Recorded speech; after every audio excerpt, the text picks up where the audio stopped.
Since 93 Sports, the only place for sports, entertainment, and the most relevant social issues of today.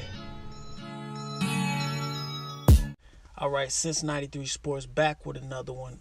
Wanted to go ahead and give my thoughts on Terrence Crawford being named the number one contender at WBO in the welterweight division, the division that he hasn't fought at yet. But the guy deserves it. He unified the 140-pound division, junior welterweight. And most of the times when you got these skilled guys that have accomplished a lot at the previous weight division, they'll be given the benefit of the doubt at the next weight division as far as ranking and stuff goes. We've seen that with Jermall Charlo basically almost immediately being named the number 2 or number 1 guy at the WBC when he moved up to middleweight. We've seen Danny Garcia get a pretty quick title fight at 147 after he came up for 140. Danny Garcia unified the division, and Jermall Charlo only had the IBF strap at the 154-pound division. But he was looked at the at least the top 3 guy at junior middleweight. So that's that.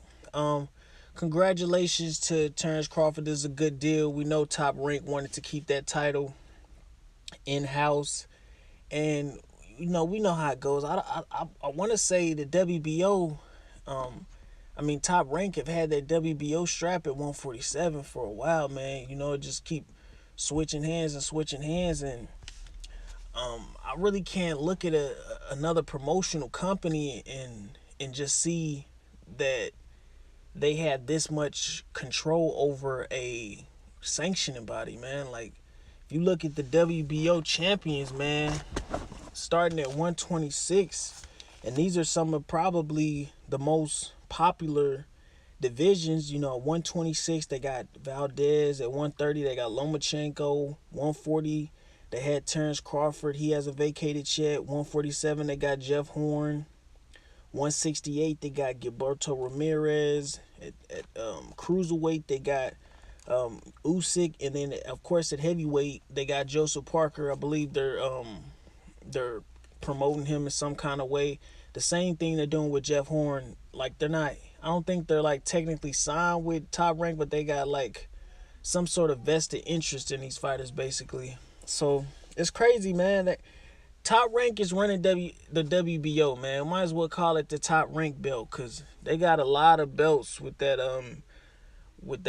sanctioning body. And I'm sure some people could say, oh, Al Heyman has, if you did this with Al Heyman, you probably could pull up way more fighters in a certain sanctioning body. But you got to think, this guy has way more fighters than Top Rank, and the guy's not a promoter. So that's a whole different situation. We're talking about promotional companies that run a fucking sanctioning body, just like Don King had the WBC on lock.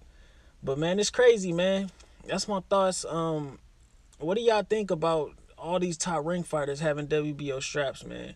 Like I said, no slight on Terrence Crawford or anything. I think he's a great fighter and he deserves it. But I'm talking about all these Top Rank fighters just keep just recycling these WBO belts over and over. That's my thoughts, man. Make sure y'all like, comment, subscribe, and hit that bell icon to be notified when all my latest content drops. And I'm out.